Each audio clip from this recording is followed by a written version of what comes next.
There is no point of shouting black beauty when there is no black power. Black is only beautiful when it is powerful. So we must, in the nature of things, become black beauty and black power. And I was reading not so long ago that even to be a good Samaritan, you've got to have resources. If you don't have resources, the best you can do is to pray and fast. But in the intervening period, the person who has fallen on the road to Jericho needs hospital bills to be paid. He needs food to eat. He needs shelter. So let us be good Samaritans with something with which to support good Samaritanism.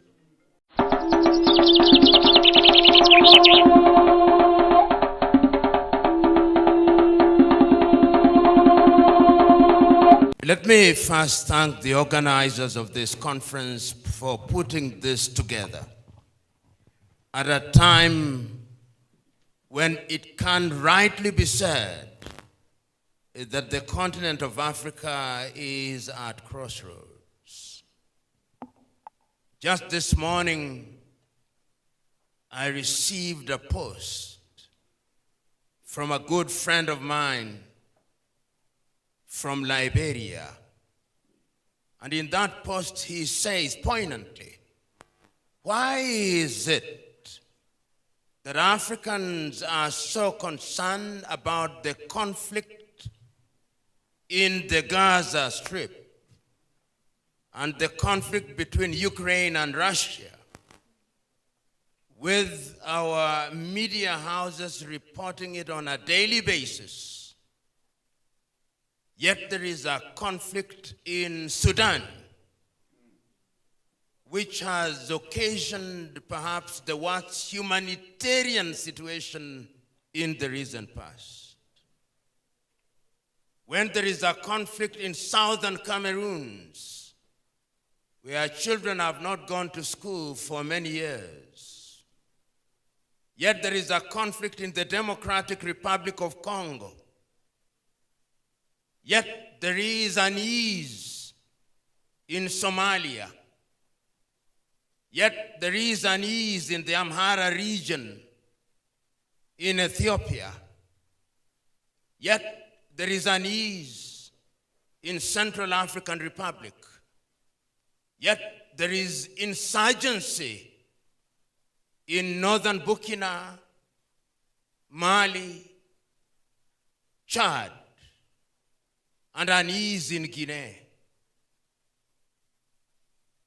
And I asked myself, what is the problem? And I answered by saying, it is because we do not write our story. It is because we are defined by others. And as long as we are defined by others, as Malcolm X said famously, unless the African in the continent is respected, no black man or woman will be respected outside of the continent of Africa. There is wisdom, therefore, as my good friend Dr. Shem said, for us to begin to ask the question, who are we? And what can we do to regain confidence and to regain our rightful place in the world? Nostalgically, we talk about Mansa Musa and how his pilgrimage to Mecca changed the world. We romanticize our past. But the reality is that our continent can do better because she did many years ago. I remember reading one of the most iconic speeches ever delivered by an African in the year 1906 at the University of Columbia by South Africa's Pixley Kaisaka Seme, The Regeneration of Africa. That speech went into history, talked about the pioneering movers of Pan-Africanism, such as Sylvester Williams, such as Marcus Garvey. Talked about many things and said that Africa must regenerate. He reminded his audience on that day that the African spirit remains unsettled. 12,000 ships took off from the western coast of Africa to the Caribbean. 12,000. 1.8 million lost in the seas. We do not know how many died when they arrived. 6 to 10 million taken to the Arab world, with 99% of the men castrated. That is Africa for you. Then after they were done with slavery, they came up with the colonial project. They sat in Berlin, parceled our continent into 54 units, which we still kill and maim for in order to retain boundaries created by the colonizer in Berlin. Then today they refer to our continent pejoratively, I suspect, as francophone, to mean we are speaking French, not Bambara. Anglophone, to mean we are speaking English, not Gikoyo, not Luo, not Uganda. Lusophone, to mean we are speaking Portuguese, not Ovambo and Ovimbundu. Then they came and changed our names.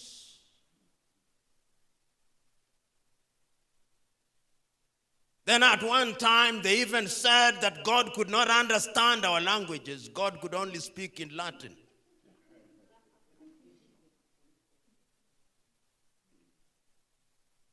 And that is what defines us even as we speak today. So that when we talk about the African diaspora, even our gravitation is holding all factors constant to those who colonize us. If you are in Dakar, in Senegal, your true north is Paris. If you are in the Democratic Republic of Congo in Kinshasa, and you want to escape the pain in Kinshasa, is Brussels. If you are in Luanda, Angola, or Maputo, or Praia in Cabo Verde, your gravitation is Lisbon. If you are in Kenya, or Zambia, or Nigeria, or Ghana, if you don't gravitate towards London, it is Washington. Those of you who are students of science will well remember Pavlov's conditional reflex. It is alive and well. And the time, therefore, is to liberate ourselves from lamentation. We have lamented too long. We have agonized too long. The time is to give meaning to the statement made by Tanzania's Julius Nyerere on the 6th day of March 1997, when he was the guest of honor on the occasion of the 40th anniversary of Ghana's independence. And Mwalimu said, if Africa does not unite, there is no future for Africa. And we are not talking about the unity of the graveyard where we all agree. No, it is unity of purpose. Today, many African governments have ministries of foreign affairs with an appendage called the diaspora, even diaspora desk, but they see you as they see gold mines. It is your dollar that they are interested in. It is your pound that they are interested in. It is your euro that they are interested in. They do not see the human resource that you are. As I speak to you now, some of our best men and women are outside of the continent. Our best engineers are to be found outside of the continent. Our civil engineers are to be found outside of the continent. And it's the Chinese who are building our roads, a paradox and an irony at once. That is where we are. Today, our best doctors are to be found outside of the continent. So that when our leaders in Kenya, when they want to give birth, they go to the United States. When they have a flu, they go to the United States. When they are about to die, they go to Europe and America and India. That is why Vladimir Putin is said to have said, but I doubt whether he said it, but that notwithstanding, he is said to have said that Africa is only a graveyard for her leaders. We can do better because history has demonstrated that whenever we wanted to do better, we did. You know, many times when I think about our founding fathers and mothers, and I listen to some of them in their very unsophisticated way, some of them through music, Miriam Makeba, some of them through religion, Kim Pavita, Donna Beatrice of the Democratic Republic of Congo. Some of them through the political platform, Kwame Nkrumah, Ahmed Sekou Toure, Mwalimu Nyerere, Samora, Moises Machel. Without internet, without what you and me have today, they were able to organize. When Marcus Mosias Garvey was telling people to come back home, he had no internet. No Boeing, no Airbus. When Sylvester Williams was convening the first Pan-African meeting from Trinidad and Tobago, how did he communicate? But they did it. So what must we do? You know, 2 days ago, I was invited to the Africa-Korea meeting at the University of Nairobi on the 6th of August. And I looked at the statistics that Korea, which was smaller in her economy than Kenya in 1963, today has a GDP of 1.7 trillion with a population of 51 million. And the entire continent of Africa has a GDP of no more than 2.8 trillion. That Norway, with a population of less than 10 million, has a sovereign fund of 1.7 trillion. And Africa Exim Bank only has a small fund of 4 billion, and we shout about it. We should shut up. If you look at our men and women in the diaspora, give or take, the statistics are known to you. But if you look at persons of Africa or African descent, no less than 250 million, second only to Nigeria. And if you look at the income that they generate every year, the good Dr. Shemu Chodo has only given you the statistics which are the tip of the iceberg. The story requires that we pause and ask,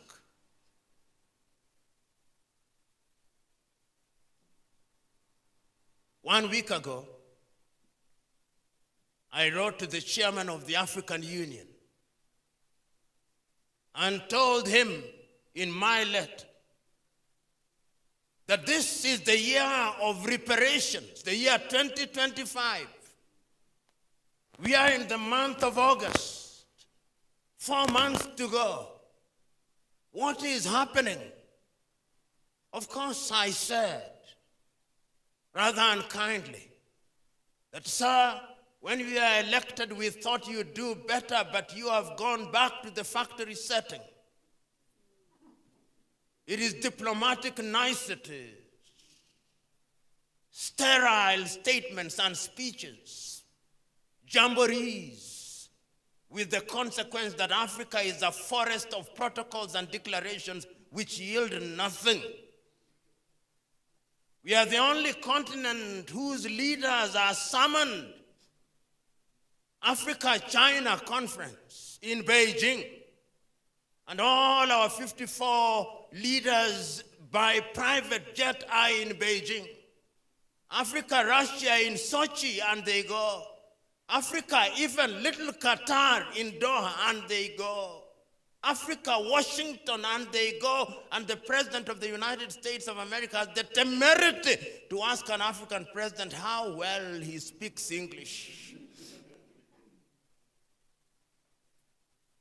The time is now for you to change. And it is people in the diaspora that have changed their societies. Look through history. The state of Israel was created by their diaspora. You have a duty. The time is now for us to reflect and ask ourselves, what will our generation do? My good friend Kennedy said, and he says in his book, that every generation must find something for which it shall be known. They came, they resisted, even if they failed. The Amazon women of Dahomey resisted. Queen Zinga resisted in Angola. Mekatilili wa Menza resisted. Shaka the Zulu resisted. There was the Hair Rebellion.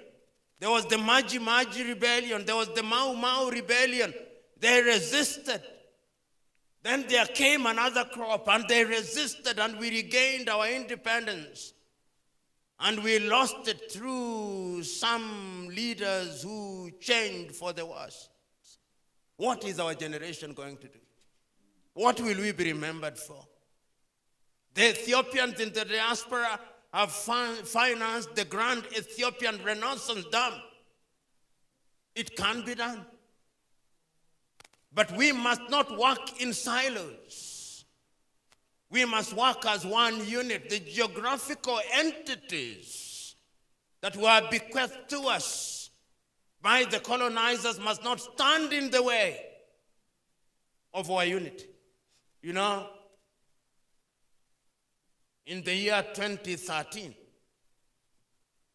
the then chair of the AUC in Nkosazana and Lamini Zuma wrote a letter to Kwame Nkrumah apologizing to Kwame because we refused to listen to him.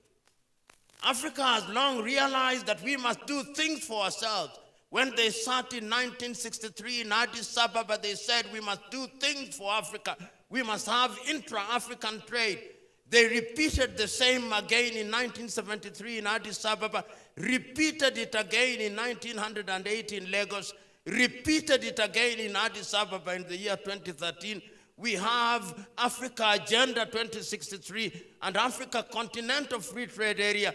They met in Kigali and said that we should move freely in the continent. They met in Yamoussoukro and said we shall open the air skies, but I suspect some of you were required to have visas before you came. Or if they did not call them visas, they gave them another Christian name.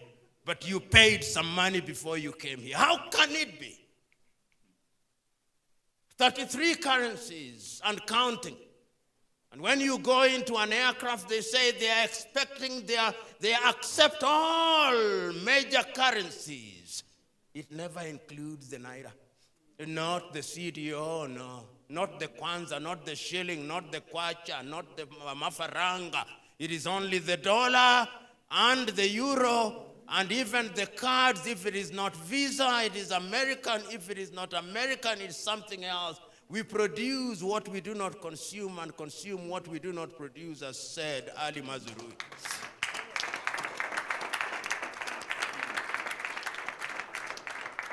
So the time is now for us to do what we must.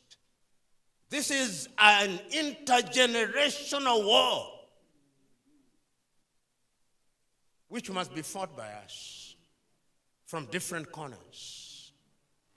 You know, this morning I was listening perhaps for the umpteenth time to Martin Luther's sermon, "A Knock at Midnight."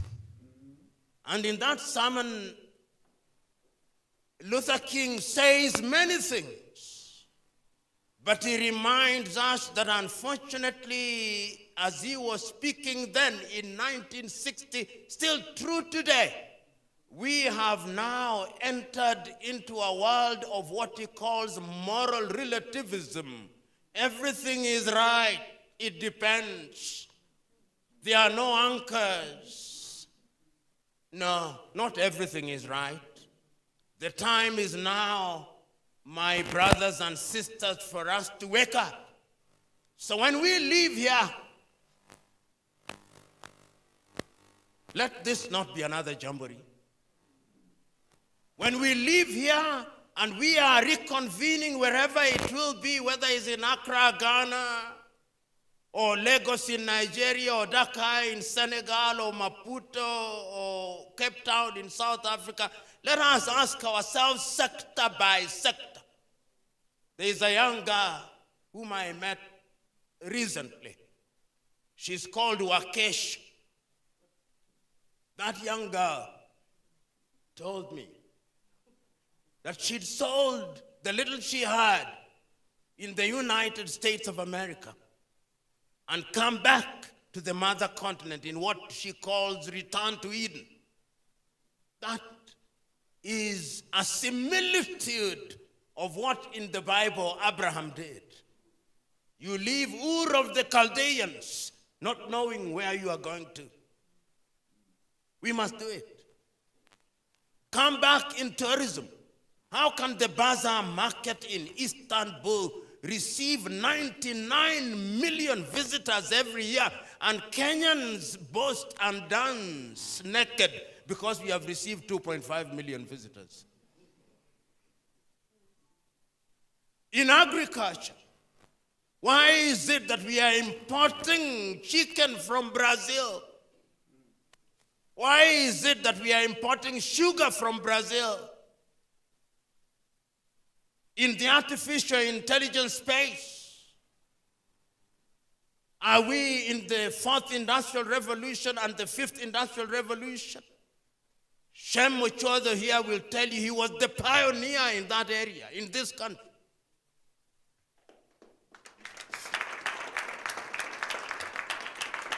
But a prophet has honor, except in his home. But he was the pioneer. Other countries used him. It is only later that we recognize that we are the gem, gold and mine, flower and gather. So you are here. My clarion call to you is go out there and remember that it can be done. There is a poem that I love written by that great Lebanese American Khalil Gibran. The title is Fear.